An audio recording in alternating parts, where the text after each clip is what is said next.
أنتي وتسواسو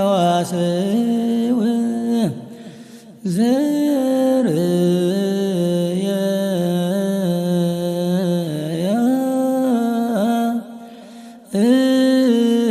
قل مدر زي بس كسماي وملايت እግዚአብሔር ያርጉ ወይወርዱ ውስቴታ ሰአሊለነ ቅዱስ በስመ አብ ወወልድ ወመንፈስ ቅዱስ አሐዱ አምላክ። ሰላም ተኸታተልቲ ሰዋስው ሚዲያ ኣብ መላእ ዓለም ትርከቡ ብዙሓት ፕሮግራማት ሒዝና ከም ንቐርብ ትፈልጡ ኢኹም። ልምዓት ድማ ፍልይ ብለለ መልክዑ ካብኻትኩም ዝመፁ ሕቶታት መሰረት ጌርና ኣብ ምስጢረ ቁርባን ንልዓሉ ሕቶታት ቅዱስ ቤተክርስትያንና ኣስተምህሮናኸ እንታይ ይመስሉ ዝብሉ መሰረት ጌርና ሒዛልኩም ቀሪብና ኣለና። ሙሉእ ምድላውና ንክትከታተሉ ብኽብሪ ንዕድም። ተላዒሉ መስራቲ ናቲ ስጋው ደሙ ባዕሉ እውን ጎይታና መድሓኒትና ኢየሱስ ክርስቶስ ኢልና ኣለና። ኣይሁዳውያን ግን ሓቂ እዚ ስጋ እዩ እዚ ደመ እዩ ኢሉ ክገልፀሎም ከሎ ሃዋርያት ድማ ስግኡ ከብልዑ ከለዉ ደሙ ክሰትዩ ከለዉ እዚኣቶም ስጋ ሰብ ዝበልዑ ደም ሰብ ዝሰትዩ ተባሂሎም ፀለመ ይግበሩሎም ነይሩ። ለዚኦም ካናባኒስት ተባሂሎም እውን ይግለፅ ነይሮም። እዚኣቶም በላዕቲ ስጋ በላዕቲ ደም ወሰተይቲ ደም ተባሂሎም ይግለፅ ነይሮምና ቅዱስ ቤተክርስትያንና ኸ ስጋው ደሙ ክንቕበል ከለና ወይ ስጉኡን ደሙን ተቐቢልና ናብ ገዛና ክንኸድ ከለና እቲ ኣስተምህሮታ እዩ ብሓቂ በላዕቲ ስጋ ሰተይቲ ደም ከብደና ዶ ይኽእል? ሕዚ እውን ከምኡ ኣተሓሳስባ ዘለዎም ገለገለ ሰባት ስለ ዘለዉ እዮም። እዋ ጥራሕ ንኡ ነቲ ስጋን ደምን ኣይኮነን። ኣይሁዳውያን ጥራሕ ነቲ ስጋን ደምን ኣይኮነን ዝቃወምዎ ዝነበሩ ካብ መሰረቱ እዮም ዝቃወሙ ነይሮም። ንባዕሉን ኢየሱስ ክርስቶስ እውን ወዲ ማርያም ወዲ ዮሴፍ እዮም ዝብሉ ነይሮም። እዚ ተረድኦ ሰብ ድማ እቲ ምስጢር እውን ኣብኡ ክሓድር ኣይክእልን እዩ። ንምንታይ ድዩ እትደዩ ባህርየኩም በቅድሚ ኣህርው ይብል። ነዚ ኣብዘይ ኣምኑ ዝእመን ነገር እውን ኣብኣቶም ከይዱ ክሰርሕ ኣይክእልን። ሓንቲ ትደንቀኒ ሓሳብ ኣላ ኣሕዛብ ዘይገብርዋ ግን ይፈልጥዋ። ኣብ ሰማርያን ሶርያን ኣብ መንጎአን ሬማት ትበሃል ቦታ ኣላ። እታ ቦታ ንሳ ሰማርያን ተሸኒፉ ኮይኑ ሰማርያውያን ይሓፅርዋ፣ ሶርያን ተሸኒፎም ኮይኖም ሶርያውያን ይሓፅርዋ። ስለዚ ኣብዚ መንጎ እዚ ሓደ ግዜ ወልደ ኣዴር ወዲ ሶርያ ናይ ሶርያ ንጉስ ማለት እዩ ናይ ሳምር ንጉስ ናይ ሰማርያ ንጉስ ከይቀደመኒ ሬማት ክሓፅራ እየ ዝብል ሓሳብ ኣልዒሉ ሓሲቡ ጥራሕ ኣይኮነን። ነቶም ሚኒስተራት ፀዊዖ ውሽጢ ገዝኡ ኮይኑ ኣዛሪብዎ ምስ ኣዛረቦም ኤልሳዕ ነቢይ ነቲ ናይ ሰማርያ ንጉስ ፀዊዑ ወዲ ኣዴር ንሬማት ክሓፅራ ይደሊ ኣሎ እዩ። ስለዚ ክሓፅራ ይደሊ ስለ ዘሎ ኣቐዲም ክሕፀራ ዝብል መልእኽቲ ምስ ለኣኸሉ እዚኣ ናብ ወዲ ኣዴር በፂሓታ መልእኽቲ እዚኣ ብጣዕሚ ተበሳጭዩ ተናዲዱ ወዲ ኣዴር ንዑስ ኪሉ ፀዊዑ ነቶም ሚኒስተራት መን እዩ ዝምስጢር እዚ የውፅዩ መን ይነጊርዎም? ንናይ ሰማርያ ንጉስ መን ነጊርዎ እዩ ሓፂርዋ ሬማት ኢልዎም። ንጉስ ኣያውፃናን ምስጢር ዘውፅአ የለን፣ ግን ኣውዶታይን ዝበሃል ቦታ ነቢይ ኣለዎ፣ ንሱ ግን ፈሊጥዎ ኾን ይኽእል ኢሉ ነቢይ ምዃኑ ይፈልጡ እዮም። ነቢይ ምዃኑ እንደገና ኣብቲ ዘለዎ ቦታ ኮይኑስ ንሳቶም ኣብ ሕልፍንጂ ኮይኖም ዝመኸርዎ ምኽሪ ይፈልጥ ምዃኑ ይፈልጡ ኣለዉ። ስለዚ ግን ብሓቂ እዚ ጎይታ ዝበለሎ ዮሃንስ ወንጌል ኣቦይ ዘይተኸሎ ተኽሊ ኣይፀድቕን እዩ ይብሉ። ኣቦይ ዘይተኸሎ ተኽሊ ኣይፀድቕን እዩ ዋላ ፈልጡ እዮም ብዙሓት። ክርስቶስ ናይ ክርስቶስ ትንሳኤ እኮ ሓስዩ እዮም ተባሂሎም በርቱ ትንሳኤ እኮ ይፈልጡ እዮም። ክርስቶስ ከም ተንስአ ብርሃን መላእክቲ ከም ዝነበሩ ይፈልጡ እዮም፣ ሪኦምዎ እዮም እኮ። ግን ገንዘብ ክንህበኩም ኢና እሞ እንታይ ኢሎሞ ከይትዛረቡ እዮም ኢሎሞ። ኣሕዛብ ድማ ኮነ ኢሎም ነዚ ንጎይታ ኢሎምዎ እዮም። ሽዑውን ስጋይ ብልዑ ደመይ ስተይ ክብሎም ከሎ ንባዕሉስ ከመይ ኢሉ እዩ ስጋይ ስተዩ ደመይ ብልዑ ዝብሎም ዘሎ ዝብል ከምቲ ሓንተ ዝገለፅካዮ እውን ኢሎምዎ እዮም። ምክንያቱ ንሳቶም ዝሓስብ ዘለው ወዲ ኣምላኽ ኢሎምስ ኣይተቐበሉን ዘለው። እስካብ ሕዚ እውን ተኾነ ኣይሁድ እስካብ ሕዚ ኣይተቐበሉን ዘለው። ወዲ ኣምላኽ ኢሎም ክርስቶስ መፂ ኢሎም ኣይቅበሉን ዘለው። ብሓቂ እስራኤል ሕዚ ካብ 103% እያ ክርስትና ተኣምን፣ በር ካሊኡ ጁዳይዝም እዩ ይሁዲ እዩ። ስለዚ ቤተክርስትያንና እንታይ እያ ትገብር ዘለዋ? እንታይ እያ ተመርተልና ኮይና ብሓቂ ከምቲ ቅዱስ ዮሃንስ ዝበሎ ኣሚንሰ መሰረቲ እቲ ወካልኣኒ ሃንፃ ወንድቅ ይብል። መጀመርያ ሓደ ነገር ክትቀበሉ ከለኻ እምነት እዩ ዝቅድም። ተወስዶ ዘለኻ እዚ ቃል እዚ ድማ ባዕሉ ዝተወስደ እዩ። ካልእ ዝተርኾ ዘይኮነስ ኢየሱስ ክርስቶስ ዝዛረበ ቃል እዩ። እዚ ስጋ እዩ እዚ ደመ እዩ ዝበለስ ሃዋርያት እትኾን ነይሩስ ولا من الفاتكوا كما يلا ديفين دتجبره خنبل نيرنا حواري صحيفه قالوا مبر تتزاراو يكن قويتانا مدحنتنا يسوع كريستوس أب قالوا حسة اللوين ولن أب قالوا قدلة اللوين ولن قويتانا سلزنا يقويتانا دما بملؤ سلة تقبلنا يو بملؤ نت ناي قويتا قالين أستمر أدم أنت أيات بالزلوا أزي نبلكم زلنا ويدما أزي مستير نهبكم زلنا ولا حزل مثالي هارك دس باولس كويل يو زي حبستي زقرب كاين زقرب كاي دمن لواتيو منفس قدس حيل منفس قدس مبر حيل كهنه يكون نغيره كهن مسواتينا حزب حزي يقرب مو كياريون لواتيون منفس قدس يو اذا ردي اتزي ترديهم دقنا نحواتنا نون اذا مستر عبي مستر كم زخونه اي اذا قربان مالت وغيتا كنت ايلو سغاي زبلعه دمي زسته ناي زلعالم هيوت الله تيل خوينس سغو زيبلعه دمو زيتته ناي زلعالم هيوت يبلون كو يعني هذه زما هذا سغو انت زيبلعم دمو زيتته ناي زلعالم هيوت يبلون ግልጽ ያኮ ስለዚህ እነዚህ አሚንና እንቀበለው ናይ ክርስቶስ ስጋ እንደምን እዩ አሚንና እንቀበለው ናይ ክርስቶስ ስጋ እንደምን ስለዝኾነ አሚንና ኢና ቅድም ዘለው እምነት እዩ እንበር ሓንተ ነገር ተሽሪፍካ ያኮ ዘይተጠርጠር ወይ ንቅንቅ ዘይተብል ነገር የላን ግን ካብ ኩሉ ዝቅድም እምነት እዩ እምነት ካብ ኩሉ ንላዕሊ እምነት እዩ ስለዚህ ንምእመናና ድማ እምነቶም ከስፍሑን ከደንፍዑን እዚ ቃል እዚ ወይ ድማ ስጋ እንደምን እዚ ካብ ናይ ጎይታና አማናዊ ስጋ አማናዊ ደም ኣብ ቅዳሴ እውን እኮ ዘርኒ يرسي يسوع هو دوم نبل لنا نفس سجون دوم غيرو يقربلنا يهابنا إلنا تسرعة فتتوت سرعة صلوات زاد حزر لكو فصم سجون فصم دوم خون إيو مالس زخاء من غيرو يخبرنا إجابير يغير خبرنا نحنا مقربت أكلاتنا نحنا نزجاجمو كويتانا إجابير كا قديسو بريغو يهبنا مالتي سلازي بزار الديس زي أن خحس مأمنا نون بزي كتوعن كبرتعن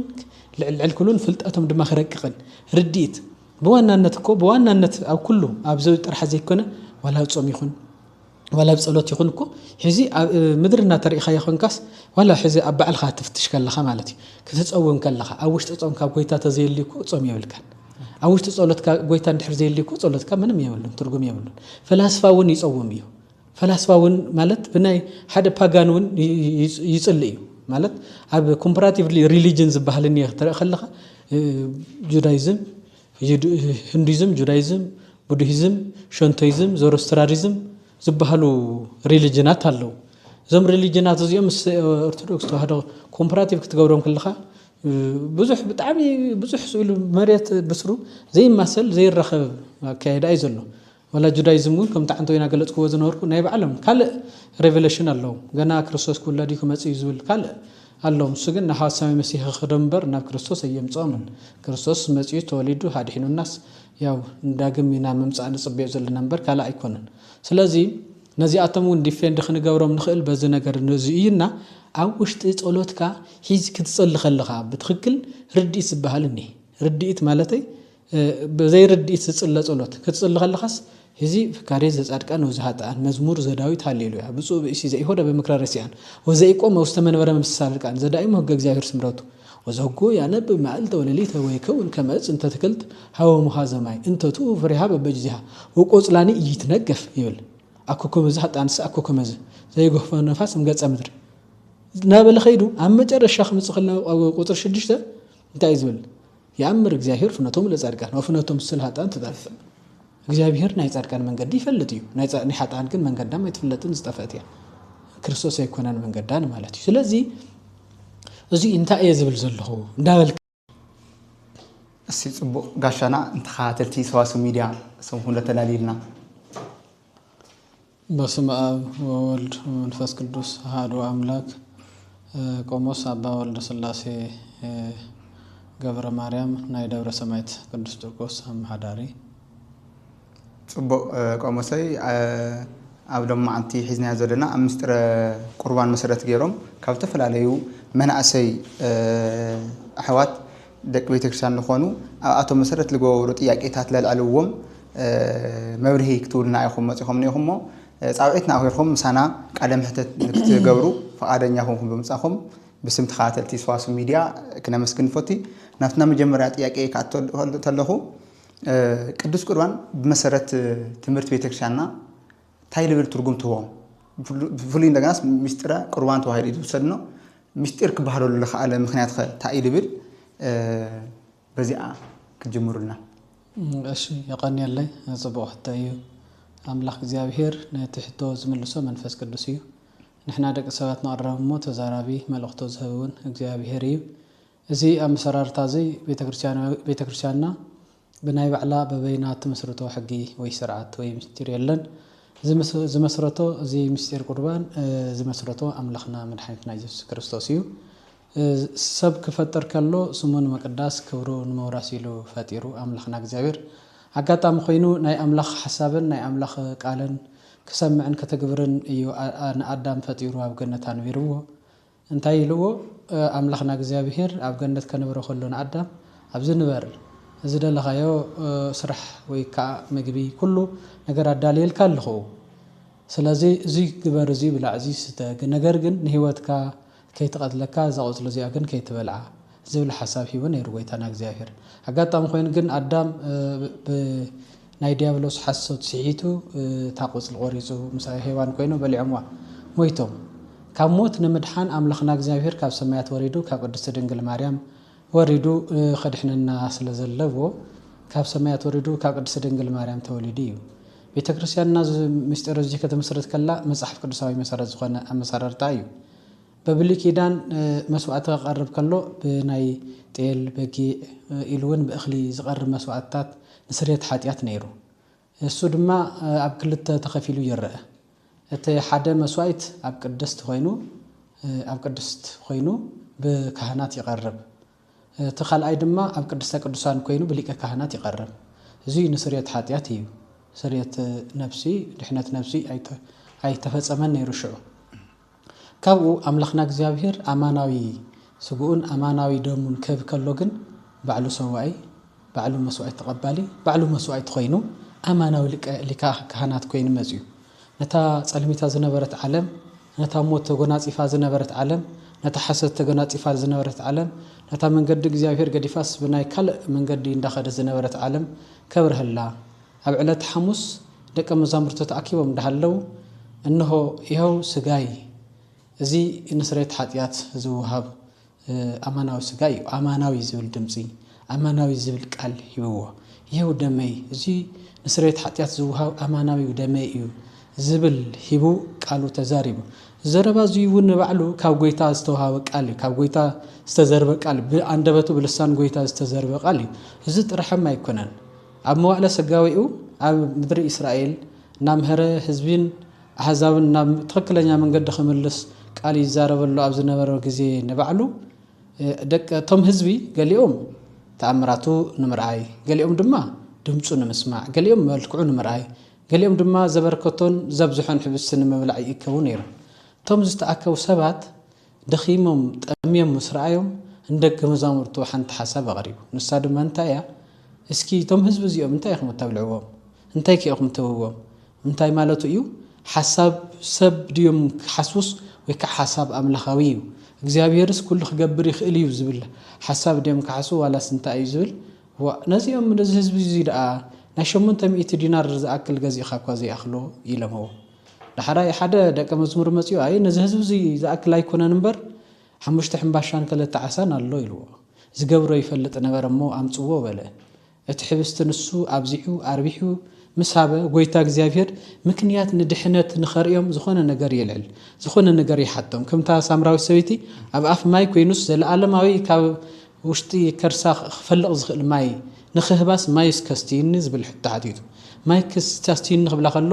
እቲ ማይ ንሱ ክህባ ደልዩ ይኮነን እቲ ማይ ንሱ ክሰት ደልዩ ይኮነን ንሱ ዘለዓለማዊ ማይ ክህባ ደልዩ ዘለዓለማዊ ህይወት ክዕድላ ደልዩ ነቲ ነቂዑ ዘሎ ልባ ከስተኻኸለላ ደልዩ دحري وأنسخا سامرا أهيوداو خدخن خلخا أنا سامراويتي كما يلخان سخا كباي ما يتلمن كتب له خلا ما يزبلك زلو من مخان تتفلت نيركي مليسك نسخي ما يتلمن ينيركمبر نسي يكونن ما يكلمنك نيرو ما يزبلك زلو نصقا زهر انت تفلت نيركي نسخي مليسكي تلمن ينيركي إلوا نسخا دغابا يعقوب بنا تفل زيخا يعقوب بنا كو بعلون كفتون كاوزين زاتين إلوا እቲ ንስኺ ተቀድሕዮ ማይ ደጊሙ ዝጽምዕ ማይ እዩ እቶ ኣነ ዝህበክ ማይ ግን ዘለዓለማዊ ማይ ህይወት ዝህብ ካብ ከርስኺ እናፈልቐ ዝነብር ዘይውዳእ ህይወታዊ ማይ እዩ ምስ በላ ምሃብኒ እንደደኣ እትብሎ ኸላ እንታይ ብኸመይ ጌራ ናብ ሓቃዊ መንገዲ መፅያስ እቲ ናይ ሓቂ ናይ ህይወት ማይ ክትሰቲ ከም ዘለዎ ሓቢርዋ ነዚ ቃል እዚ ኣማናዊ እንዳገበረ ዝኸደሉ ዝነበረ ግዜ ጎይታ እግዚአብሔር ነቲ ናይ ባዕሉ ማዕዲ ክባርኽ ከሎ ድማ ከመይ ኢሉ መሲልኩም ከመይ ኢሉ ድዩ ተዛሪቡ እቶም እስራኤላውያን ማዕዲ ኣብዚሑ ኣርቢሑ ኣብዚሑ ምስሃቦም ልክዕ ብስጋ ክነብረሎም ደልዮም ነይሮም ንሱ ግን ብነብሲ ንኽንድሕን ብሓቂ ካብ ጸልማት ናብ ብርሃን ክንወፅእ ህይወት ክንረክብ ዳኣምበር ናብ በቲ ስጋ እንዳብልዓና ናሰተና ክንነብር ኣይኮነን ዝደሊ ንሱ ኣይተብልዑ ማለት ኣይኮነን ህይወት ዘይህብ መብልዕ ማለት ዳኣምበር ድሕራይ እሞ እዚ ኣብዚሑ ዘብልዓና እንተኾይኑ ኣበርኪሱ ዘብልዓና እንተኾይኑ እንታይ ዳ ገዲሽና ንሱ ሰንጊስና ዘይነብር ንምንታይ ክብሉ ከለው ብስጋ ኣልሽካ ከም ዘይርከብ ጎይታ እግዚአብሔር ካብኣቶም የለን ብመንፈስ እንተደሊኻዮ ግን ከም ዝርከብ ምንታን ከምሮም ሲኢኖሞ ኣልሽም ሲኢኖሞ ባዕሉ መፅኡ ብሓቂ ብለኩም ኣለኹ ተኣምራት ርኢኹም እምበር በሊዕኹም ስለ ዝፀገብኩም ኢኹም እምበር ብሓቂ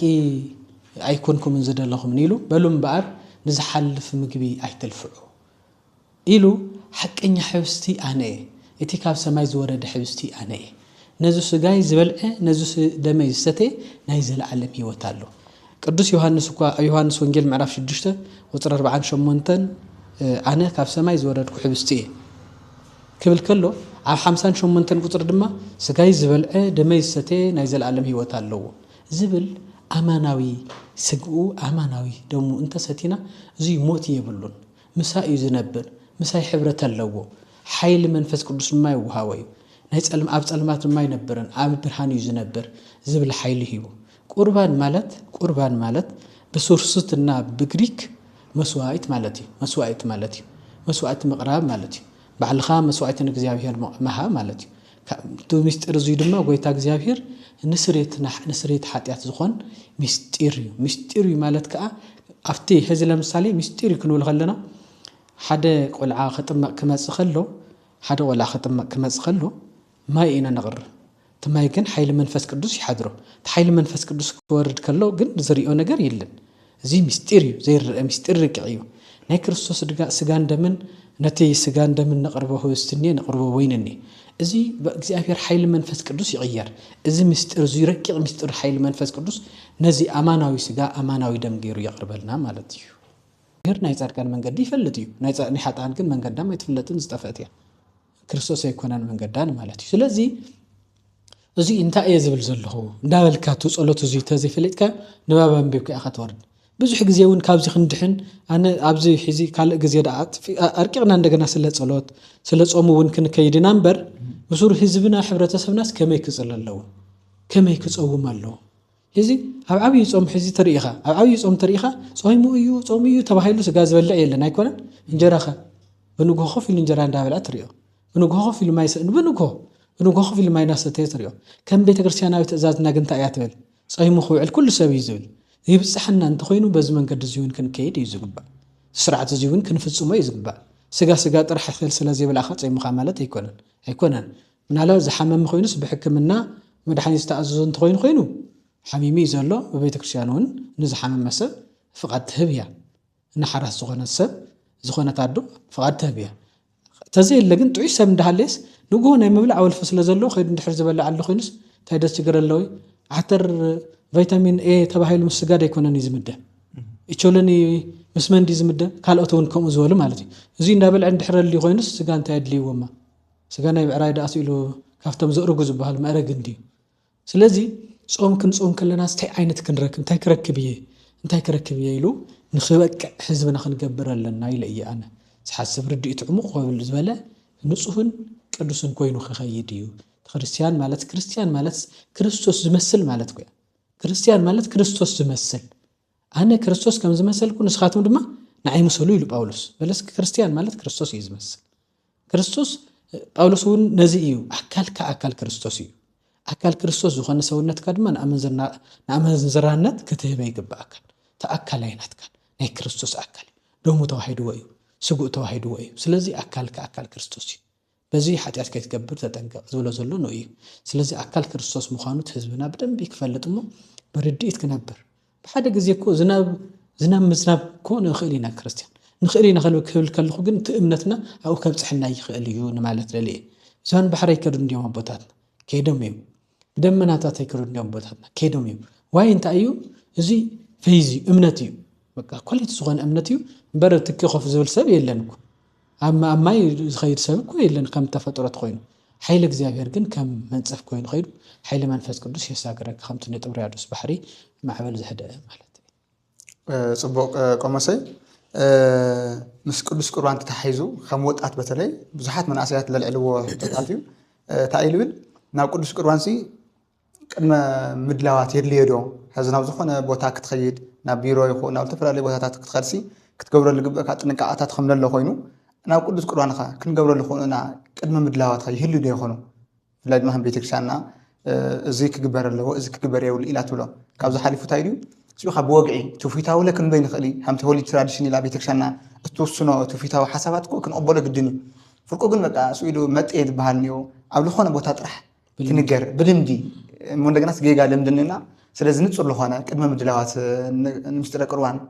ክንካፈል ስግኦ ደሞ ክንቕበል እንታይ ክንገብር እኒአና ጽቡቕ ሕቶ እዩ ደስ ይብል ድማ ማንም ሰብ ድማ እንተፈሊጥዎ ኮይኑ ንምድላው እውን ይምችእ እዩ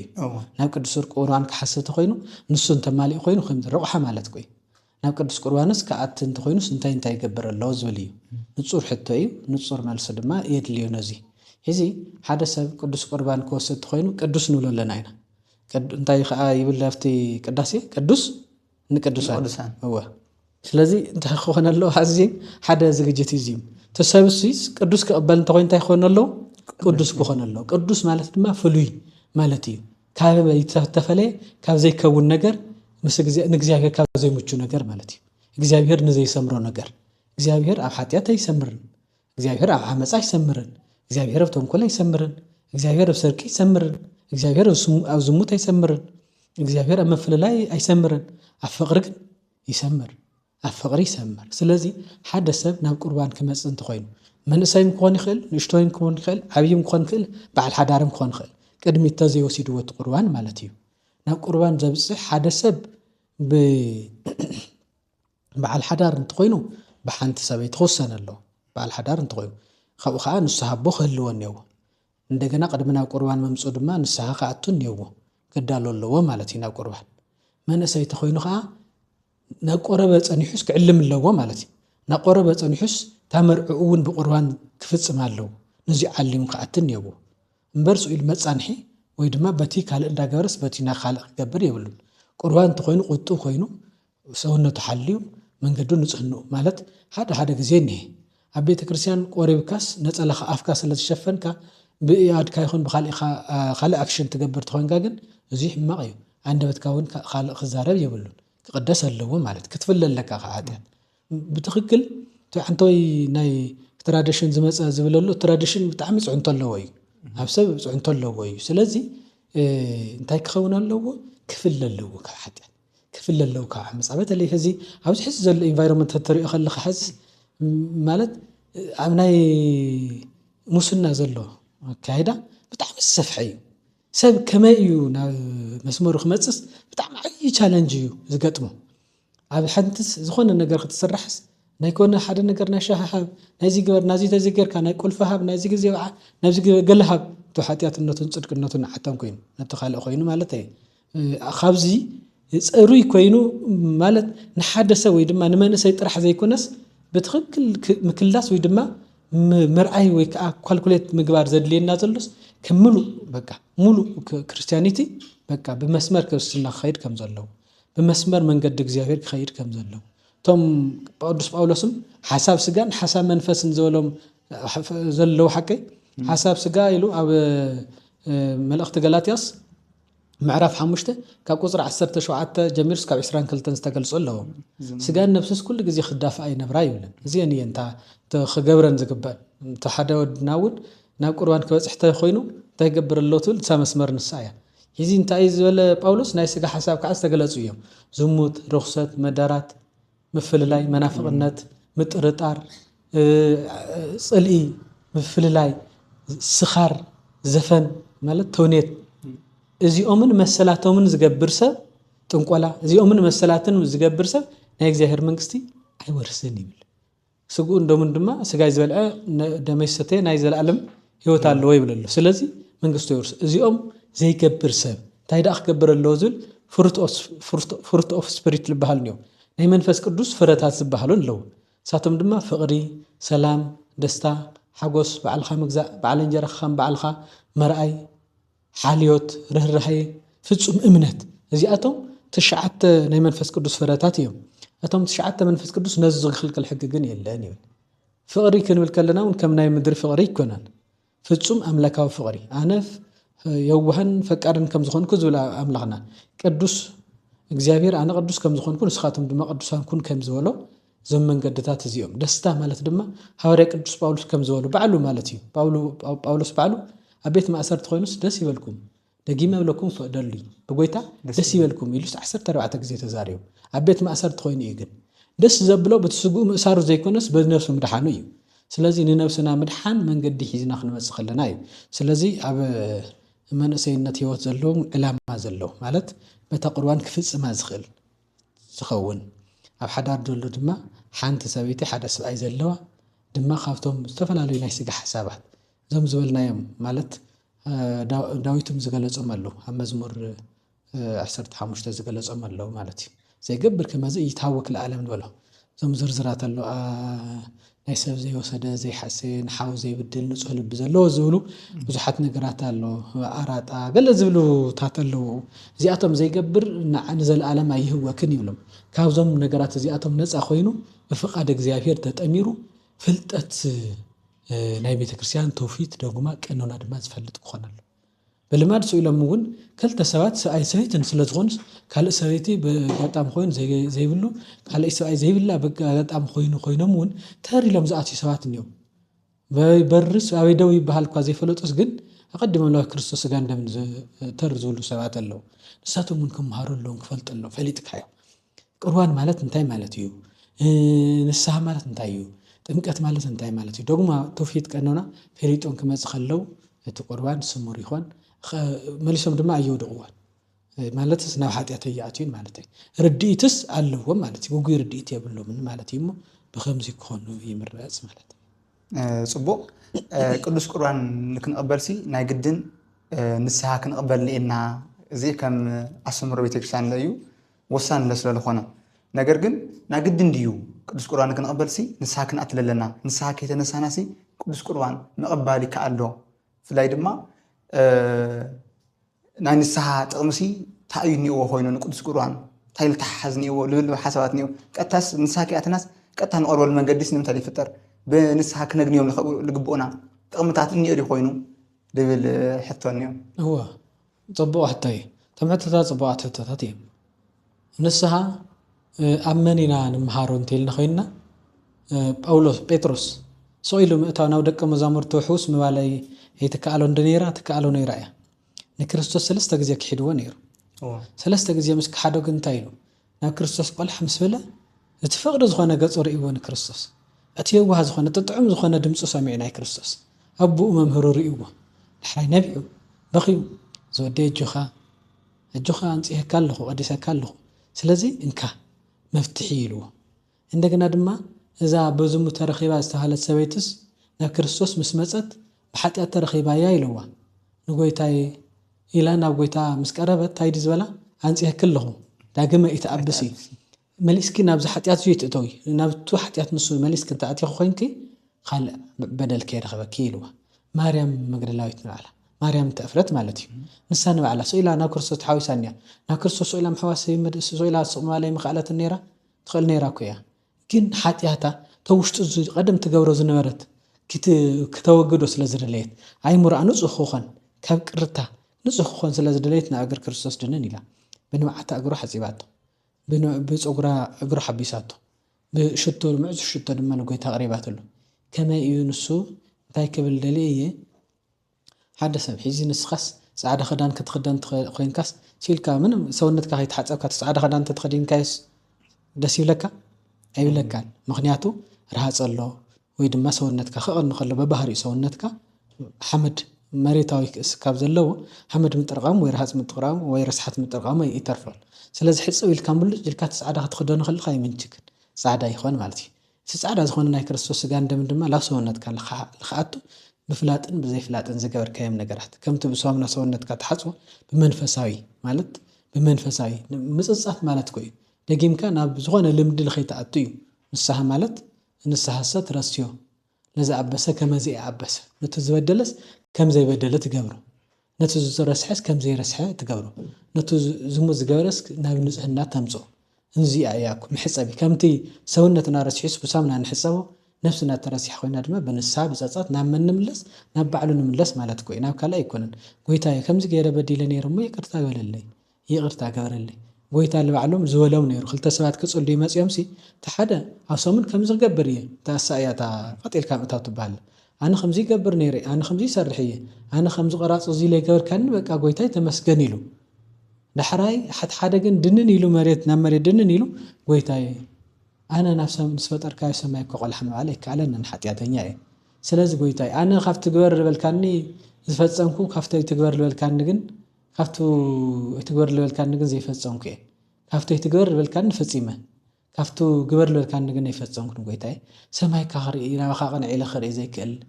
እየ ስለዚ ጎይታ እግዚአብሔር ይቅርታ ገበረለይ ምሕረት ካብ ዝሓለይ ኢሉ ምጸለይ ካብዚኣቶ መን ዋጋ ዝረኸበ ኢሉ ባዕሉ ክርስቶስ እዩ ሓቲቱ እቲ ድንን ኢሉ ዝጽበቕ እዩ ማሕበረሰብና ክለምዶ ንብዙሕ ግዜ እንዲ ለሚዱ ንብዙሕ ግዜ እንዲዩ ሓደ ዝኾነ ነገርስ ንብዙሕ ግዜ ክኾን ከሎስ ከም ልምዲ ኮይኑ የገልግል እዩ የዘብ ዓለምናስ ከም ናይ ሕሳብ ስልሒትስ ትሩ ኣምፕላይስ ትሩ ፎሉስ ፎሉስ ኣምፕላይስ ፎሉስ ትሩ ዝብል ብግልባጥ እያ ተንብብ ምድርና ብግልባጥ እያ ካልእ ከምኡ ጌርካ ሓልቶ ትብሎ ኣይሕልየልካን በተለይ ብእንትን ግን እዩ እሱ ጥርሕማ ኣይኮነን ኣብ ገዛስ ካልኣይ ሰብ እውን ገበርሉ ይበሃል እዩ ነቲ ዝቐረበ ሰብ ካልኣይ ሰብ እውን ገበርሉ ይበሃል እዩ ሕዚ ምስ ባህሊ ኢላ ተሓወሰ ስለ ዝኸይድ እዩ ምስ ባህሊ እምበር ከመይ ድዩ ሕዚ ካህንስ ዝቐደሰ ወይ ዝቐረበ ይመስሎም ሕዚ ካህን ቀዲሱ ቀሪቡ እዩ ቀሪቡ ዝቐርቡ ዘሎ ቀሪቡ ስለ ዝቐረበስ ካህን እውን እንድሕር ኮፍ ምባል ኮይኑ እውን ካህን እውን ኮፍ ኢሉ ክውዕል ካብኡ ይኽምሃር ዘሎ ካብቲ ካህን ይኽምሃር ዘሎ ሕብረተሰብና ብትክክል ለኣኽብሮት እዩ ለኣኽብሮት እዩ ክዳኑ ዘይውፅእ ለኣኽብሮት እዩ ኣፍታ ገዝኡ ኮፍ ዝብል ገለገለታት ከይነክእ ቆልዑ እዚ ሓሳብ እዚ ተዝኾኑ ይምረፅ ቆልዑ ደገስዲ ተቢልካዮም ዝኾነን ዘይኮነን ስለ ዝሕዙ ቆልዑ ገዛ ኮፍተ ትብሉ እውን ንባዕሎም ፅቡቕ እዩ ንእርም ንምባል ዓብይ ሰብ ግን ሕዚ ኣብ ገዳም ክዳንካ ገሊኡ ክዳኑ ቅይር ዘብልኒ ገሊኡ ከዓ ክዳኑ ይቅይር ክዳኑ ቅይር ዘብሎ እንታይ እዩ ተመሳሳሊ እዩ ንጹህ ክዳን ኮይኑ ከምኡ ተመሳሳሊ ንጹህ ክዳን ክድን እንተይሉ ዝቀደሰሉ ወይ ተቐበለሉ ክዳን ኣውፅእ ኣቢሉስ ተመሳሳሊ ሕዚ ጻዕዳ ክኾን ከሎስ ጻዕዳ ኩሉ ነገር ይዝሕዝ እናተሎ ስለ ዝረስሕ ጻዕዳ ኣውፅእ ኣቢሉ ንጹህ ኮይኑስ ተመሳሳሊ ክዳን ክኽደን ምንም ዘብል የለን ስለዚ ኣብ ገዛ ዕብጥ ኢሉ እስር ኢሉ ኮፍ ክብል ዘይኮነሲ ተስርዓት ሓልዩ ማለት ነቲ ቁርባን ዝጎድእ ነገር ናብ ዘይደለ እንዳመስተ ናብ ዘይደለ ዳስክራን ናብ ዘይደለ ታእሽሙ ክኸድ የብሉን ግን ካብ ገዛ ከይትወፅእ ኢላ ግን ቤተክርስትያን ኣይዓሸገትን ዕሽገ ቢላስ ካህን እንደኒ ካህን ናብ ቅዳሴ የነብር ሓቀይ ናብ ዝተፈላለዩ ኣገልግሎት ይኸይድ ናብ ዝተፈላለዩ ኣገልግሎት ስለ ዝኾነ መንፈሳዊ ኣገልግሎት ስለ ዝኾነ ሕዚ ምእመናን ምስ ተቐበሉ ይዛረቡን ሓቀይ ኣብ ቤተክርስትያን ኣፎም ይሓትሙ ንሕና ግን ቃል እግዚአብሔር ንብል ምክንያቱ ኣካልቲ መንፈሳዊ ኣገልግሎት ስለ ዝኾነ ማለት እዩ ስለዚ እቲ ቁርባን ስርዓቱ ንምሕላው ኢሎም እዮም እቶም ምእመናን ከምኡ ገይሮም ዘብልዎ ዘለዉ እምበር ታእሽሙ ይኮን ውፅእ ዝበላ ኣይኮነን እሞ እቲ ኢድ ዘይምሕፃብ ዝብልዎ ዘለዉ ካብቲ ገባሪ ሰናይ ካህንስ ሽዑ ተኣይዱ ተቐዲሳ እያ እሞ ምስኡ ኣነ እውን ተቐዲሰ እየ ተባሪኸ እየ ናይ ክርስቶስ ስጋ እንደምን ምስተሓፀብካ ድማ ክብሪ ነቲ ናይ ክርስቶስ ስጋ እንደምን ክብሪ ንምሃብ እቲ ሰብ ንኣውን ካልእ ከይነክእ እውን እዩ ናብ ደገ ከይወፅእ ስኢሎ ገዛ ኮፍ ኢሉ ዝውዕል ዘሎ ናብ ደገ ውፅእ ተይሉስ መቸም ላብ ስራሕቲ ኣትዩ ኮይኑ ዘረባታት ክዛረብ እዩ ዝድለዮን ዘይድለዮን ክብል እዩ ስለዚ ዝድለን ዘይድለን ብርግፅ ኣፍታ ዝቆረበላ መዓልቲ ጥራሕ ማለት ኣይኮነትን ሕዚ ሓደ ግዜ እንታይ ድዩ ዝግበር ሓደ ሰብስ ጾም ስዋኤ ሒዝሞ ኣይ ግደፈና ይዘኻ ስዋኤ ሕማቕ ይዛረብን ኣብ ስዋኤ ውሽጢ ይንፃላእኑ ገለ ይብል ምስ ወፀ ስዋኤ ከተፃላእ ዝበሎ መኒሄ مستوى سواء استوى على زولا يلن صوم تخوين زل العالم ناي كريستيان كو تو مال ناي سعرز زي سعرز زبلينبر لينا ناكو كل غزي تعقيب خنبر يو غيتا زفقاده ስለዚህ ንሕና ድማ እንታይ ተሰብ ውጽእት ኢሉ ኮይና ሰሕውስተ ኢሉ ኮይኑስ ወይ ሓሜት ከሓሚ ማሕበረሰብና በባህሪኡ ተዛራቢ እዩ ሞ ተዛራቢ ከዛረበኒ ዝኸዲኻ ቆሪብካስ ኸዲኻ ከምዚ ክብለኒ እዩ ስለዚ ደለኹ ሕማቃት ነገራት ገለውን ከይዛረብ ብዝብል እውን ገለገሊኡ ብዙሕ ሰብ ጥራሕ ብቲ ሓደ ርድኢት ኮይኑ ጥራሕ ኣይኮነ ናብ ገዛ ኸፍ ዝብል እዚ ነገራት እዚኡ እውን እንደገና ገሊኡ ከዓ ሰንበት ክኾን ከሎ ዕረፍቲ እሞ ኣኸልኹ እውን ዕረፍቲ كوسدا تخربون نتي ناي كريستوس غاندمن دغنا خا خلخون عرفت خوسدا يلون غلغلون هم غير زوسد ነገር نيو ስለዚህ እዚአቶም ንጽረብ ኢልና ክንከይድ ግን አለና ቶም ዝፍቀዱ ሕዚ ተመሳሳሊ ንጹህ ተኮይኑ ክዳን ተኸዳነውን ንጹህ ክዳን ተገበሮ ምንም ዘጸግም ነገር የለን ግን ንጹህ ክኾን ይው ንጹህ ግን ክኾን ይው እና በዚህን መንገድን ተኸድናየን ጽቡቃት ይሄን ንሓደ ሰብ ናብ ቅዱስ ቁርባን ንከይብቀ ወይ ቅዱስ ቁርባን ከይቅበል ክገብሮ ለኽእል ሓጢያት ኸነይዶ ወይ ድማ ቀነናው ለኾነ እንቅፋት ክልዮ ይኽእል በቃ አንስ በቃ ጠቅሊለ ክቅበል ይኽእል ሰብ ኮ ወላ ክርስቲያን ኾይንሲ በሐቅት ስጋው ደሙ ታወስ ናዓና እዩ ነቲ በክርስቶስ ለአምን ክርስቲያን ሁሉ ይሞ ነገር ግን ወላ ክርስቲያን ኾይንሲ ኖ አነ በቃ ክቅበል ለይተፈቀደለይ ለይግበእኒ አጉል ለኾነ መንፈሳዊ ንዲና ክንብሎ ወይስ በቃ ግድንهم ማለት ትክክል እዩ በቃ እዚ ሓጢያት ዝስ ንዓየ ናብ ስጋው ደም ከይበቃ ገይርን እዩ ኢሉስ ተኸልኽሉ ይነብር ሞቱውን ኮ ከመጽእ ኸል እዩ ካልኦት እንቅፋታት እውን ክወጽእ ኸል ሰብ ይሞ ስለዚ ሃመይ ክኾን ንግባው ሃማ አስተምሮ ቤተክርስቲያናኸ ንስጋው ደሙ ከብቃና ለይኽእል ወይናው ስጋው ደሙ ከብጽሕና ለይኽእል ሓጢያት ነዶ ለይስራ ሓጢያት ነዶ ኢልና ክንብል ንኽእል ዶ እወ አንተይ ንስሐና በልና ይነበርና ወይ ምሕጻብ ለበልና ይነበርና ነዚ ናብ ቅርዋን ቅድመ ዝግጅት እዩ ዘድልየምበር ኣይቕረብቱ ሎ ቤተክርስቲያንና የላይ ካብ ማለት ካብ ክዕደት ዝዓቢ ኮ የለን ጴጥሮስ ኮን ጎይታ ይኽድዎ በቃ ይፈልጦን ኮ ኢሉ ኣይፈልጦን ምስ ፈለግን ኣይባረሮን ጎይታ ታይዳ ዝገብሮ መርሕ ቤተክርስቲያን ይኮ ዝሃብ ምስተመለሰ ማለት እዩ ብልቡ ተመሊሱ ንስሓት ተጸጽይቱ ጎይታ ይሉ ስለዚ ገለገለ ሰብ ምኽንያት እዩ ዝገብሮ ምኽንያት ይገብሮ እዩ ማለት አይታዩ ወአንኮ ታይ ዝፍትሽ ሰብልኻይ ወይ ታይ ኻቴልካስ ምንም አይብልን አታ خمዚ ለ መስኾነት ቆልዓዊ መስኾነት ሰይቲ خمዚ ይኽለካ እሱ ግን ታያ ነዘይ ምቁራጽ ታብዮ ገለገለ ልምድታት ነው ተሰሚዕኸኩ ማለት ተቆሪብ ካያስ በቃ ናብ ሃፍቲ አለ ይትኸድን በቃ ቁጡ ኮይን ከኻ ትነብር ትበሃል ታልምዳዊ አነባብራ በጣም ያኸባት ትሆነ ግን ከባድ እኮ ይኮነትን ሰብዚ እኮ በስርዓት ሓዳርካ ጌርካ ይትንበር ዘሎ ሰብ እኮ የለን አይተውላዕ ጎይታ አይተውላዕ ኢሉ ዲዩ እግዚአብሔር አይተውላዕ ኢሉ ዲዩ እግዚአብሔር ሓዳር ይትግበር ኢሉ ዲዩ አይበለን እኮ ግን በስርዓቱን በመልኩዕን ይሆን ይዘለ ስለዚህ ተብልዕ خلኻውን ስርዓት ዘላታ ሰት خلኻውን ስርዓት ዘላታ ሓዳር ትገብር ከልኻውን ስርዓት ዘላታ ተኾይናስ ምንም ትኸልክል ነገር የለን ተሰብ ግን ታይ ክኾን ስለዝደሊ እዩ አን ሓደ ግዜ ገጢምኒ ንባዕለይ ገጢምኒ ተክሊል ዝኣስሩ ቆልዑ መጽዮም አና አሽዮም ደናግልዮም ዳሕራይ ኣብ ቤተ ክርስቲያን ኦፊሻል ማለት ግልጽ ስለዝኾነ ማለት እዩ ንኩሎም ስርዓት ተቆሮ ሰለስተ ኢኒሩ ስርዓት ተክሊል ንኩሎም ምስ ደገምናለምስ ክቆሩ ሒዘሞም ክወጽ ኢሎም ተንወለዶ ቶም ሓደ ማለት እዩ ቶም ክልተ ኣለው እዮም ቶም ክልተ ክብል ከለኹ ሓደ ጽመድ ሓደ ሰለስተ መርዓ ማለት እዩ ካብቶም ሓደ ግን ክሒዘሞም ክወጽ ኢሎም ዋለምንታይ ታይልኩም አይ ቆልዑዮም እዚኦም ከቆርዎም ኮመዝዮም እዮም ማለት ተክሊል ከስሩዎም ኮመዝዮም ተክሊል ከስሮም እዮም ኪዳን ኮ ተኣሲሩ ኢኒ ለሐረፍተ ቁርባን መስበጽሐት ቆልዑ እዮም ጽንሕ ይበሉ ታይ ይኹኑ እዮም ልዎም ለው ቆልዑ እንዳሃለኹም ደለኹም ወስርሑ ጽንሕ ኢልኩም ከምዚ ትገብርዎ ኢኹም ዝዓይነቱ ሓደ እዩ ትምህርቱን ካብ እቶም ማሕበረሰብን ካብቲ ልምዲ ቤተሰቡን ይዝወስድ ምክንያቱ ሕዚ ፐርሰንታይል ክንሪኦ ከለናስ ጎይታ እግዚአብሔር ኣብ መሰራርቱን ሓደ አዳም ንሓንቲ ሔዋን ኢሉ ይፈጥዩ ኣብ መሰራርቱን ጽሪ ዘለትያ ከምዚ ክነብር እንዳሃለስ ሀዚ ቤተክርስቲያንና እንቱ መሰረት ንሱ ሒዛስ ሓደ ንሓንቲ ይመርዐ ወይ ድማ ሓዳር ይገበር ኢላ መስሪታን ሃለት ኣብ ካህናታውን ተኸዶላ ኣብቶም ተዓቀቡን ተኸዶላ ህዚና ኸደትን ሃለትስ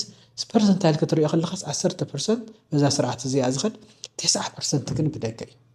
ስለዚህ ዝልምዱ እዚ ንብዙሓት ጽልዋ ኣለዎ ሱልካ ከምድላይካ ናይ ምንባር ማለት እዩ ከምድላይካ ከተነብር ግን ዝፈቀደ የለን ቤተክርስቲያን ኣይትፈቀደ ማለት ስርዓት ከሐሊኻ ሓዳር ገብር ትኾይኑ ማለት ናብ ሰበይት ክኸይድ ኮይኑ ሓዳር ገይሩ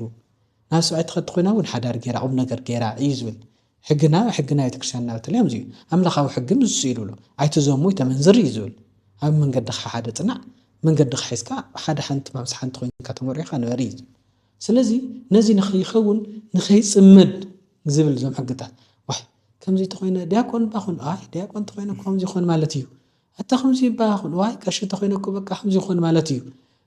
ንዓባኒ ቤተክርስትያን ሰንበት ትምህርቲ ቤት ተማሃር ዋይ ሰንበት ትምህርቲ ቤት ተማሃር ከምዚ ንስሓ ዝበሃልኒዮ ንስሓ ኮርስ ዝበሃልኒዮ ተወስዱ ምኻው ንስሓ ተኣቱ ንዓዚ ገይርካ ዲኻ ይገበርካ እንዳልካ ትናዘዝ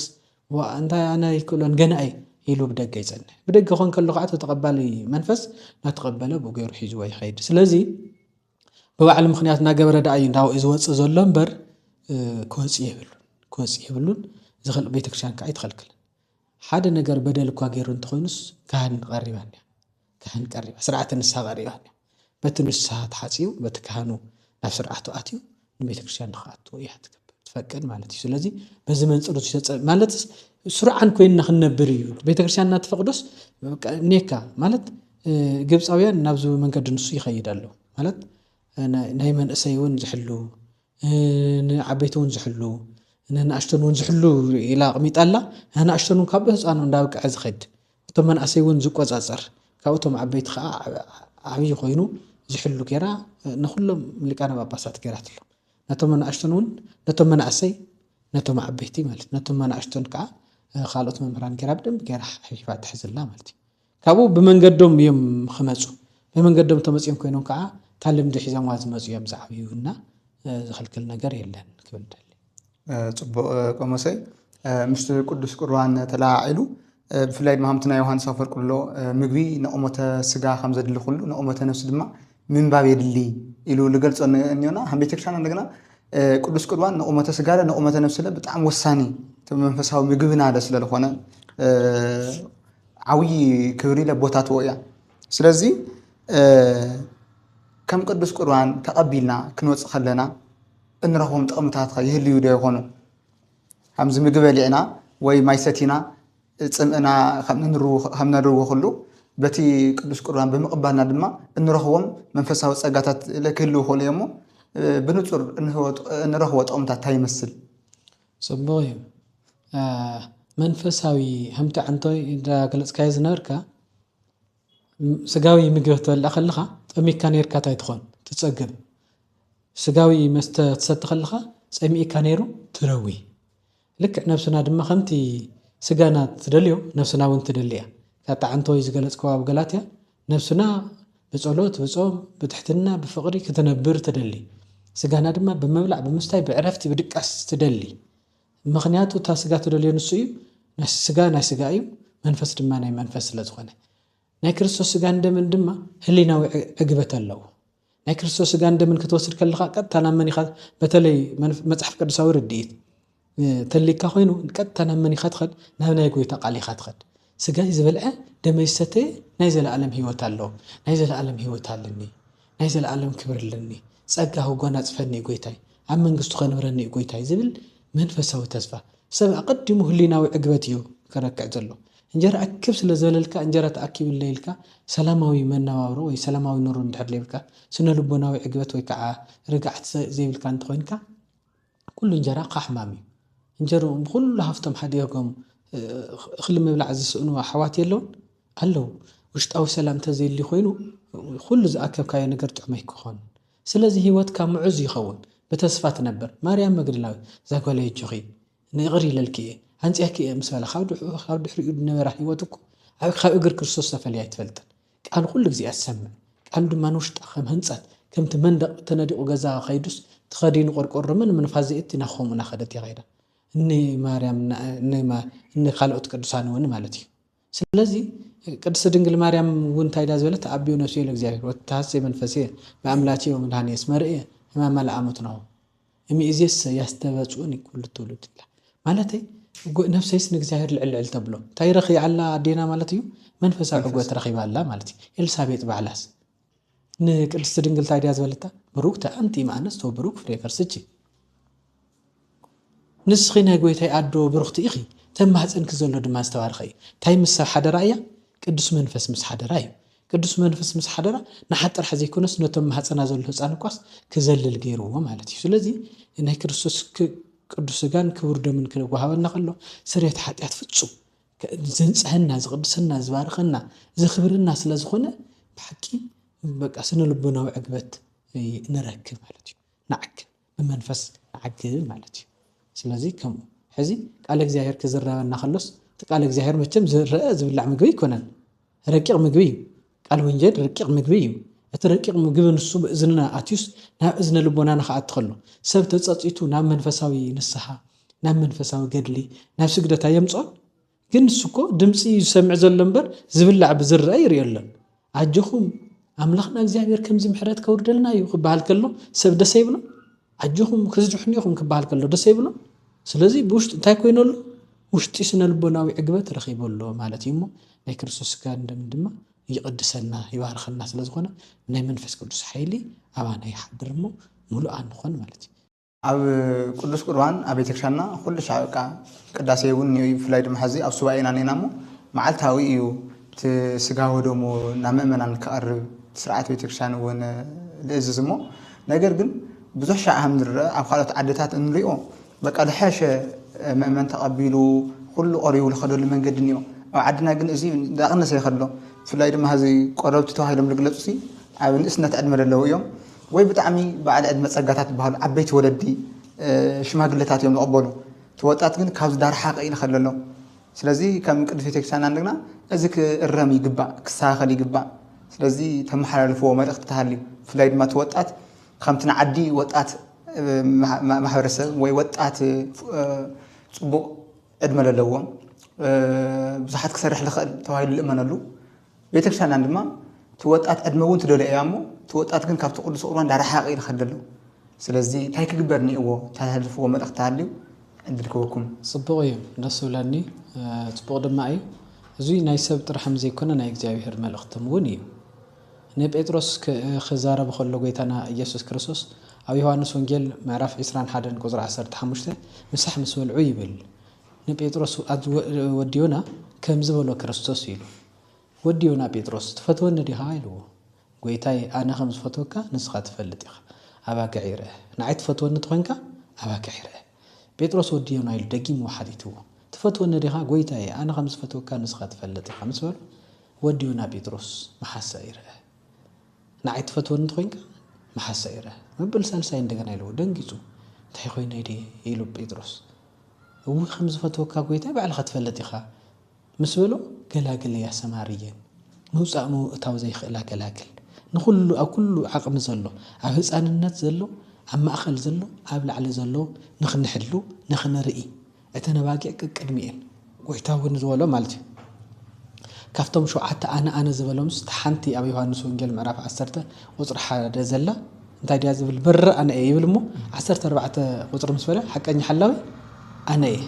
ሓቀኛ ሓላውኻ ቤዛ ኣባጊዑ ነፍሱ ይሂብ እዩ ዝብል ነፍሰይ ዋላ ይደልያ እየ እንተንበካ ኣባጊዕ ነፍሰይ ኣብ ዘድልየን ነፍሰይ ሂበ ነፍሰና ኣብ ዘድልየን ነፍስና ሂብና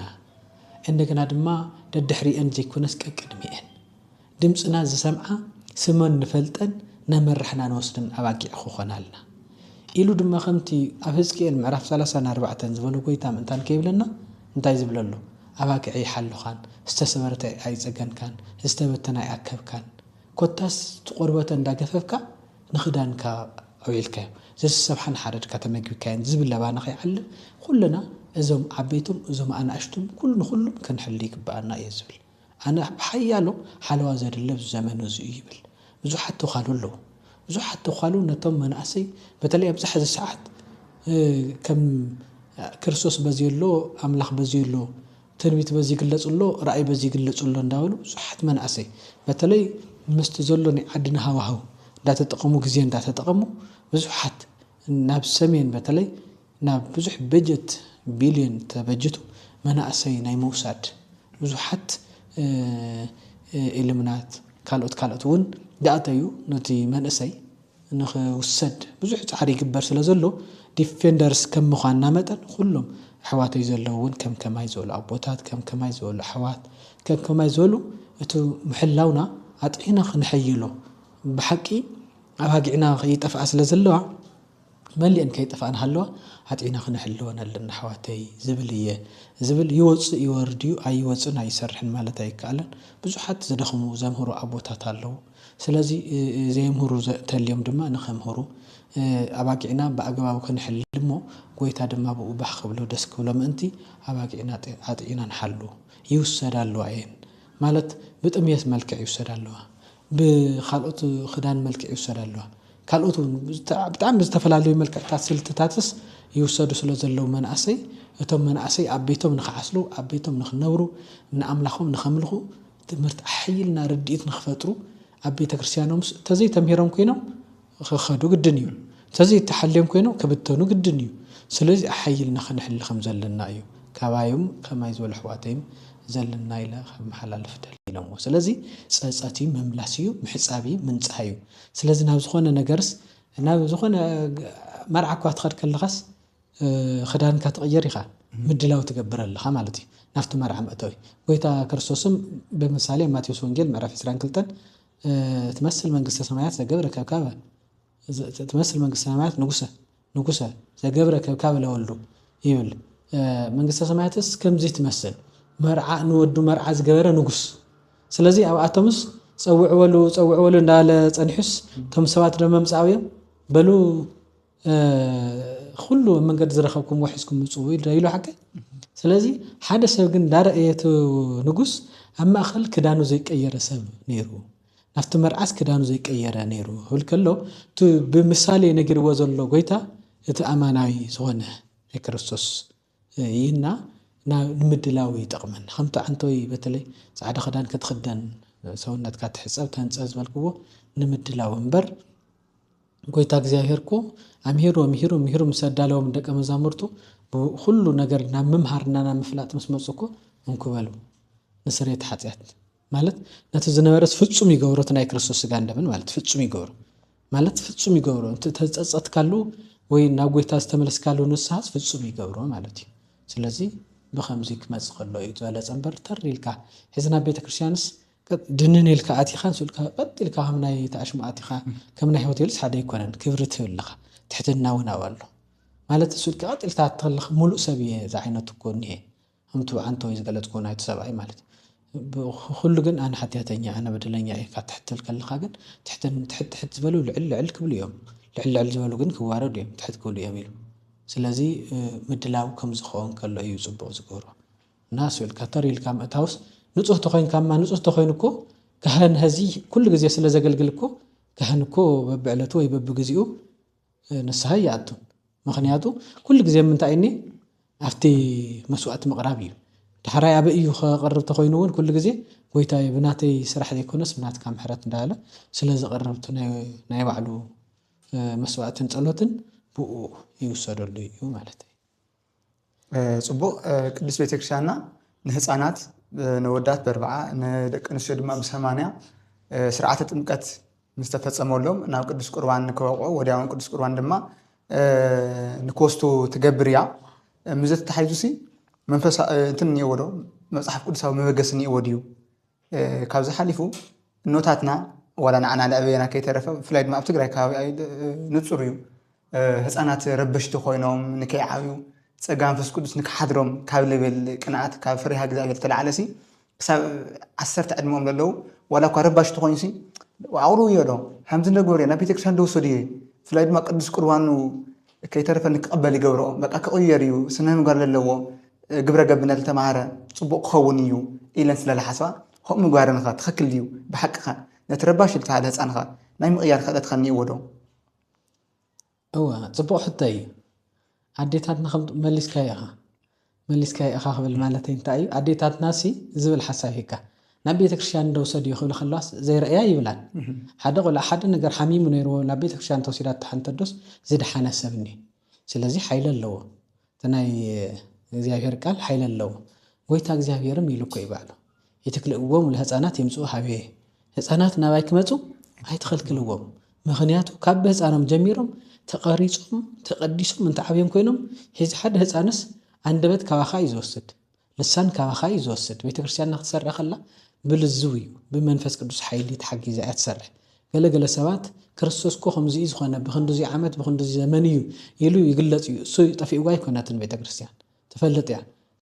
ትቆልዓ እዚ እስካብ 30 ዓመትስ ስኡል ይጽንሕተልና ይኾንናስ ክንደይ ልምድታት ለሚዱ ይጸንሕ ኣብ 30 ዓመት ምስ በጽሕና ኣተመለስ ኣይትመለስ ክንደይ ጸገም እንሄ ኣብዛ ዝተፈላለዩ ግዜታት እኮ ኣብዛ ናይ ዓዲ ሁነታትስ ዝኾነት መንእሰይ ናብ ዝኾነ ዓድታት ወይ ናብ ዝኾነ ቦታታት ክኸድ ከለው ኳስ ካልእ ልምዲ ለሚዶም መጽዮም ንምግዳፍ እንደይ ዝተቸገረ ኣሎና እንታይ እዩ ካብ ቤተክርስትያንና እንታይ ዳ በ40ና በ80 ምባላ እንታይ እዩ ካብ ህፃኑ ጀሚሩስ ኣብ ቤተክርስትያን ብልሳን ቤተክርስትያን እንታይ ዓቢ ኮይኑ ሓደ ህፃን ኣብ መሰረቱ ናተሃነፀ ይኸድሎ ማለት እዩ መሰረት እንተጸቢቑ ኮይኑ ከዓ ካልእ ጽቡቕ እዩ ዝኸውን ማለት እዩ ከመይ ድዩ ጎይታ ንባዕሉ ኳስ ከምዚ ኢሉ ነይሩ ደቀ መዛሙርቱስ ኣብ ማቴዎስ ወንጌል ምዕራፍ 18 ካብ ቁጽሪ 1 ዘሎ ኣብ መንግስተ ሰማይ ዝዓበየ መን እዩ መንግስተ ሰማይ ዝዓበየ ኢሎም ንጎይታ ሓቲቶሞ ነይሮምስ ጎይታ ድማ ከምዚ ኢሉ ወፀዋ ህፃነ ዋቆመ ማእከለዮም እንዘ ይብላ ኣማን እብለኩም እመ ኢተመየጥኩም ወይኮንኩም ከመዝ ህፃን ይትበብኡ ዋላ መንግስተ ሰማያት ተዘይ ተመሊስኩም ከምዚ ህፃን እዚ ጽሩይ ንጹህ ተዘይ ኮይንኩም ድማ ናብ መንግስተ ሰማያት ክትኣትዩ ትኽእሉን እዩ ሕዚ ነዚ ጽሩይ ዝኾነ ሰብ ነዚ ጽሩይ ዝኾነ ህፃን መሰረት ዝኾነ ጽሩይ እንተረኪብካ ይኾንካ በአግባቡ ይዛዓቢ ሕዚ ምንታይ ድዩ ሓደ ሰብስ ካብ 5 ነገራት እዩ ዝቐረጽ ሓደ ካብ ቤት እዩ ካልኣይ ካብ ማሕበረሰብ እዩ ሳልሳይ ካብ ዕሩኽቲ እዩ ራብዓይ ካብ ትምህርቲ ቤት እዩ ሓምሻይ ካብ ቤተክርስትያን እዚኣቶም ዞም መገብቲ እዚኣቶም ብትኽክል ካብ ህፃንነቱ ብትኽክል ገይሮም ተመጊቦም ኮይኖም ጽሩይ ቁኑዕን ኮይኑ ይዛዓቢ ስለዚ ቤተክርስትያንና ካብ ህፃኑ ጀሚሩ ናይ ክርስቶስ ስጋን ደም እንዳወሰደ ብስጉኡን ብደሙን ተቀዲሱ ተባሪኹ ኃይል ኣለዎ ጸጋ ኣለዎ ተይድና ዘለና እንኳን ኣይኮነን በዚ ነነብረሉ ዘለናስ ኣብ ሰማይ ውንስ ስጋሱ ንምንታይ ድና ንቅድስት ድንግል ኦ ማርያም ዝበላ ኣባ ሕርያቆስ ኦ ማርያም በእንተ ዝናፈቀረች እስመ ወለድች ለነ መብላዕ ጽድቅ ዘበኣማን ወሰቴ ህይወት ዘበኣማን ቅድስት ድንግል ሆይ ነመስግነኪ ኢና ኣማናዊ ስጋን ኣማናዊ ደምን ተሸኪምኪ መጽኸልና ይኸሞ ስለዚ ኣማናዊ ስጋን ኣማናዊ ደምን ናተሸከመ ካብ ህፃኑ ናተቀደሰ ብኡ ምዕባይ ማለት ኣጋነንትና ወይ ቀረውን ማለት እዩ ዘበጽጽዎ ዘለው ደገኩ ኣጋነንት ስለ ዝጓነፉ ወለው እዮም ስለዚ ብናይ ክርስቶስ ስጋን ደምን ተባሪኹ ተቀዲሱ እንተወፂ ኮይኑ ግን ዝቆልዓ ኣብቲ ቤተክርስትያን ክመጽእ ከሎ ዕጣን ኣሎ ጸሎት ኣሎ ናይ ክርስቶስ ስጋን ደምን ኣሎ ድማ ነዚ ኣቦኻ ኣምላክካ ሰላም በለውዚ ናይ ክርስቶስ ስእለ ኣለውዚ ንሓ ሰላም በል ናይ ክርስቶስ ስቕረት ኣለውዚ ንዓ እንዳበላ ተናዶታት እውን ኣብኡ ዝህብኦ ኤቲክስ እውን ስለ ዘሎ ስርዓተ ቁርባን ከመይ ከም ዝቁረብ ኣብ ቤተክርስትያን ከመይ ከም ዝእቶ ከመይልካ ከም ዝዝመር ከመይልካ ተፈላለዩ መንፈሳዊ ኣገልግሎታት ክፈልጥ ከም ዘለዎ ድማ ከኡ ሒዙ ይዓቢ ማለት እዩ ስለዚ ነዚ ስለ ዝጠቅም ሓደ ህፃን ካብ ህፃንነቱ ኮይኑ ከዓቢ ቤተክርስትያንና ነዚ ሰሪዓ ማለት እዩ ከኣብራኽ መንፈስ ቅዱስ ይውለድ ክድሞ ብስም ኣብን ብስም ወልድን ኣብ ማቴዎስ ወንጌል ምዕራፍ 28 ዘሎ ማለት እዩ 20 ቁጥሪ ክድሞ ብስመይ ብስም ኣብን ወልድን መንፈስ ቅዱስ እንዳጥመቁም ደቀ መዛሙርት ይግበርዎ ስለዚ ምስ ዓበየ ደቀ መዝሙር ካብክኾን ካብ ህፃኑ ጀሚሩ ጎይታ ድማ ዮሐንስ ወንጌል ምዕራፍ 8:31 ቁጥሪ ድማ ከምዚ ኢሉ በቃለይ ነበሩ በቃለይ እንተ ነርኩም ናይ ብሓቂ ደቀ መዛሙርት ይኹም ሓቂ ድማ ሓራኽ ወፂ ካብ ህፃንነቱ ጀሚሩ ካብ ሓጢያትን ካብ ዓመፃን ካብ ሰይጣናዊ ኣከያይድን ሓራ ወፂኡ እንተዓብይ ኮይኑ ምስ ዓበየ እውን ውፁእ ሓራ ይኸውን መምለኽ እግዚአብሔር ሙሉእ ኮይኑ ስለ ዝዓቢ ጽሩይ ዝኾነ መንገዲ በተለይ ብክትትል ዘዕበዮ ህፃን ዘዕበዮ ኣቦት ኮይኑ ምዕበይ ካይዕበ እንዳተባሃለካ ይመረቕ እዩ ስለዚ ንምዕባይ ንምቕራፅን ካብ ህፃኑ ስለዚ ይብሉ እዮም ወለድና ቆልዓ ብንእሱ ቆርበት ብርሕሱ ይብል ምስ ደረቐ ምስ ዓበየ ካልኦት ብዙሓት ልምድታት ምስ ለመደ ንዓ ናይ ክርስቶስ ጋር እንደምንተልካዮ ኣይሰማዕካን ኣብ ትግርኛ ዝዘረቦ ዝዓበየ ሰብ ትግርኛ እዩ ዝዛረብ ኣብ ኣምሓርኛ ዝዛረብ ዝዓበየ ሰብ ኣምሓርኛ እዩ ዝዛረብ ኣብ እንግሊዝኛ ዝዛረብ ዝዓበየ ሰብ ከዓ እንግሊዝኛ እዩ ዝዛረብ ምክንያቱ ዝሰምዖ ስለ ዝዓቢ ልክዕ ህፃን እውን ከምዚ ኢሉ ከዓቢ ተቐሪፁ ከዓቢ ኢቲክስ ሒዙ ከዓቢ ቤተክርስትያንና ናቐረፀት ተዓብዩ ስለዚ በዚ ጌራ እያ ብመፅሓፍ ቅዱሳዊ ቃል ጌራ እንዳምሃረት ተዓቢ ማለት እዩ ፅቡቕ ሓደ ክርስቲያን ክንደይ ሻዕይ ክቕበል ዝግብኦ ክንደይ ሻዕይ ስጋዊ ደሙ ክቕበል ዝግብኦ ምዘት ተታሒዙ እዩ መብዛሕትኡ ኣብ ማሕበረሰብና ዝተለመደ ኦሬዲ ትወጣት ለናይቲ ማሕበረሰብ ኣካል ብምዃኑ ብቆልዓ ኮይኑ ወይ ክሳብ 10 ዕድሚኡ ዘሎ ኢልና hamለልናዮ ቅዱስ ቁርባን ክቕበል ወይ ናብ ቤተክርስትያን ተቐርብ ተሎ ዋዕታይ ብቆልዓ ጸሎት ዝወሰደኒ ማለት እዩ ተዋሂሉ نخونا كابت بيت كريستيان رح كبلوني قبروا كابز حلفوا من إسي خوينون نا قدس قربان قبلت له قالت هاي ترأت له بعد سبع تايو تايقورنا أيو جناكو يا خانيها نقص على كتر كلها أبي مثال خايس بأمبر توهايلو جوجي لخونا رديت نكفتر يقبريو سلازي كم نبي تكسر ناس مهرو حدا كريستيان نوت أتلا نهز أن لنا ما أخذ نخلو نعيش ما قل لون كي ترفع كني كوسن خلني وي قدرني أوري خون صبغي ما تعمد صبغ حتى يخاتم صزلخ دس بالمسارة نجربون دي نحنا ونا من قد الناس قد مننا حد موريين ذهبنا نخدو قداي ياتي يبغى الحياة ولا تسودن مالت زي كنا هو خم يبل يوسف محارسكم يبهالي قل يبغى الحياة ولا تسعوين مالت كم زخنا يعني زردان بتخكلون قدم كم تتصبح الكلون سمعنا كم سبات كم موزين نبر نون حزون كافت محارسة وزحري أنا يكون نبر جن هزانات كوين نحن عبغ لنا كدو هزانات تبهيلون دحر أبيتك شان زي قلقل دياقون زي قلقل كوين خدا بقول أخانا من قلك أخا تاي تشوكي لك أي بحالي أسود رحمة يكوننا أو خلق خاون أنتان كم نخالق زي وين تخون دك أنستيون عقم هيوان كبس خلوا عدتاتي خلق لأنين خيق ورباي خلق لأن تايو جبارة مالتي وصا خافت بيتك شان وصا خافتو قدسنا مالتي بناي كريستوس سجان دمن بعلوكو ناي كريستوس سجان دمنكو كلاليو مالت كل لبيلو زحزك حصوريو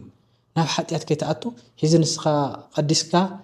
توص خلخس زخونه ነገር يتدفرن يدكا قدس سونتكا قدس بقى اخبيركا ياخا توعل اخبيركا ياخا تنبر مغنياتو حد ነገር تجبر تخونكا وا انا كو دياقوني هميلا زي يكبر خل خمسي تغيركو تدقنا خمسي خوني خمسي تغيركو قرباني خمسي خوني ندالكا حصر كوين كاي نبر مالتي راي حيل اللويو حلاويو كاب حطيات كتدحني جبركايو كمتي يوسيفس ناي بيتي فاراسيو تختمو خلصنا نو እግዚአብሔር አምላኽስ በዚህ ሰልጠናን በሁሉ خبر هلين كنغرانن كالوس በዘነ ኃጢአት ጎዳና ኸይድ ግን አይገበረንን ይብልሞ ገደብ ይብልን ቤተክርስቲያንና ገደብ ይተገበረን ናይ ክርስቶስ ጋር እንደምን حد هذه سب ስለዚህ ምቹዎ ሶምን ዝቀበላሉ ስለዚህ ምቹዎ አወር ሐበራ ዓመልተ ዝቀበላሉ ቤተክርስቲያንና ግን እትማል ተቀቢልካ ናይ ረኻኹም ለማዓንተ ይተቀበልን አይተውልን እንተ ኺልካ ኾይንካ ማዓልቲ انت زي كيلكا خوينكا سومن انت زي كيلكا خوينكا 4 معالتي انت زي كيلكا خوينكا عمت 3 كسي كابزي كنت يتقبلكا ግን ሱ አይተ እሱ ትውለላ ዘላ ድማ ምን ታያ ናይ ክርስቶስ ጋር እንደምንከም ዝሕዝና ዘርዘርክዎ ነበርኩ ኃይል ይጥበብዩ ነጥዕና ኻውን ኃይል ወሃብዩ ንስተፈላለዩ ደፊርካ ውጽእ ተልካ ኾንካስ ውጽእ ስለት ባህርናትና ከም ትሕዝስ ናብ ፀሐይ ውጽእ ተልካ ኾንካስ ቁርቁር ይብለካ ቁርቶን ከጻይ ይብለካ ባህርናት ሰውነትና ድማ ምስ ቀረቦን ምስ ኸዶን ስለዝኸይድ እነዚ ንኸይከውን ዕቁብ ሆይን ከተነብር ከይትርሕቅካው ካብ ቤት ሆይትርሕቅ ሕዝ ካብ ቤተ ክርስቲያን ካብ ቅዳሴ እኳ ርሕቅ ኢልካ ተውዒልካ ኾይንካ ከም ዲያቆንስ ቶም ቃላት ናይ ቅዳሴ እኳ ትዝንግዖ ምክንያቱ ደጋጊምካ ርሕቅ ኢልካ ያም ስለዝኾንካ ስለዚ ናይ ቤተ ክርስቲያናዊ ስርዓት ናይ ቤተ ክርስቲያናዊ ልምዲ ኻውን ከይትገድፉሞ ምስካል ቀይትለምድ እዞም ነገራት እዚኦም ተሓልዮም ከነብሩ ዳኣምበር بزي معلت تقبل بزي معلت يتقبل أي تبلن بيت كرشانا زتخالو توم أوردروم هم تعنتو يزرزرنا يوم توم سرعتهم سلكا أتويلكا نشتون سلازخانكا جلس سلازخانكا أتويلكا كم تتقبلوا زي كنا سرعتك حلي خاملتي ببون ساخا بممهركا بنا بيت كرشان سرعت غيركا مسيخا زخالة ببعلة حزي فلسطانية فلسطا ملء فلسطا زقبلوا بوتات كون يوم ملء فلسطا زقدسوا كون يوم بزح جزيم ملء فلسطا نو أبدو متشون نازل نورك زي ملو فلسطة نوصل له زي نيرو حزي انت من ما يقولك نابرخ كان قدسك ياخد كوتا سونت كان دم حلو بيلكا بقى بزح نجر تنبتا مستوي يخات نبر سلازي زي ما نسأيو زي انتنيو مالته يكون ندومس نامهار كان اون خاك يخات جوره هم تعنتو يلو لنا يو بقول ناخد تخيل كخونكا حد ناي تكنيشال زلمد كاسب ناي جراج لمدي تلميذ كايخونكا دعوي باجاج يسرحو هليكوبتر قال زمكورو قال انه لم نيو حكي اليوم دحر الممدي دحري منفساوي اغلغلوت دما لممد مسابكا دعوي لا لعل صقايه يسبصحنا بيتكرشاننا خمسيات مالت 4 معالتي سومن تولو نساب نخموچو ينبر حز سلا تقبلكاس دحر ربعي خا تقبل نبر قدمي اخي تقبلي لا يتخلكل صبو انتوي تاينا إلنا انتو رينا نيرنا قدم مدلاو قدس قربان كنقبل قدم مدلاو زياتهم إنا نتصيرنا نيرنا حز دما دحر مدلاو خا تاكن قبرني إنا فلاي دما مستحيزو حزون محورسبنا لمصوم جيجاتات لمتات كقرفني او سيلنا حس كميديا متن دغنا توم جيجاتات ነፂርካ ፈሊኻ ክቐረፉ ምግባር እሞ እቶም ሓቂ ኣስተምህሮ ቅዱስ ቤተክርስትያን ኣና ክወፁ ምዃኑ ርድኢትና ክሰፍሕ ምንታይ ስለለና ሃም ወለድና እንታይ ልግበር ቅዱስ ቁርባን ኣላ ተቐቢልካ በቃ ገዛኻ ከይትወፅእ በቃ ዋላ እንደገ ዋላ ፍርቁ በተለይስ ትለበየና ማሕበረሰብ በቃ ዳርጋ ካብ ዓራት ከይትወርድ ዳርጋ እዩ በቃ ሕደጎም ካብ መረባ ወፂኻ ዝኾነ ክትብልሲ በቃ ካብታ መደቀሲ ካለ ከይትወርድ ዓይነት ካብቲ ህፃን በተለይ ኣብቲ ክሳብ 10 ዕድመ ዘሎ ባዕሉ ጭኑቕ በቃ ትመዓልቱ በቃ ዝኾነ ብዓብዩ ስጋው ደሙ ተቐቢሉ ደስ ኢልዎ ክውዕል ዳተገቦሲ ጭንቕ ዝበለ መዓልቲ በቃ ካብ ገዛ ካብ ገለ ለይወፅሉ ተባሂሉ ስለዝሕሰብ ርእሱ በቃ ንእሽተይ ኮንፊዝ ኮይኑ ይውዕል እዩ ካብዚ ሓሊፉ ነቲ መንእሰይ እንደገና ደገ ክትወፅእ የብልኻዩ ምስ ወለድኻ ምስ ኣሕዋትካ ከይተረፈ ምግቢ ክትበልዕ የብልኻዩ ኢድኻ ክትሕፀብ የብልኻዩ እዝባ ስለዚ ንጹራት ክኒአዋ ዶ እዚኣተን ክንገብረን ለይግባአና ክንገብረን ዝግባአና እኒአዋ ዶ እዚኣተን ጽቡቕ መምህርና ኣባ ወልደ ስላሴ ናይ ደብረ ሰማይት ቅዱስ ቂርቆስ ዋና ኣመሓዳሪ ኣብ ምስጢረ ቁርባን ንልተዓሉ ካባኹም ዝመፁ ሕቶታት መሰረት ገይሮም እዮም መብርሂ ኣስተምህሮ ቅዱስ ቤተክርስትያን ናሃውልና ያው ደስ ኢልኩም ዝኾነ ተስፋ ይገብር መምህርና ዕድመ ጥዕና ይሃበልና ከምዚ መፂኹም ክተገልግሉና ያው እግዚአብሔር ብዕድመ ብጥዕናይ ይሓልወልና ክንንፈቱ በኣርከስ ተኸታተልቲ ሰዋስው ሚድያ ሎማዓንቲ ኣብ ምስጢረ ቁርባን ንተለዓሉ ሕቶታት እዚኣቶም ዝመስሉ መብርህታት ተዋሂቦም ኣለዎ እሞ ኣብ ቀፃሊ ድማ ብኻሊእ ክሳብ ንራኸብ ሰላም እግዚአብሔር ምስ ኩላትና ይኹን ሰላም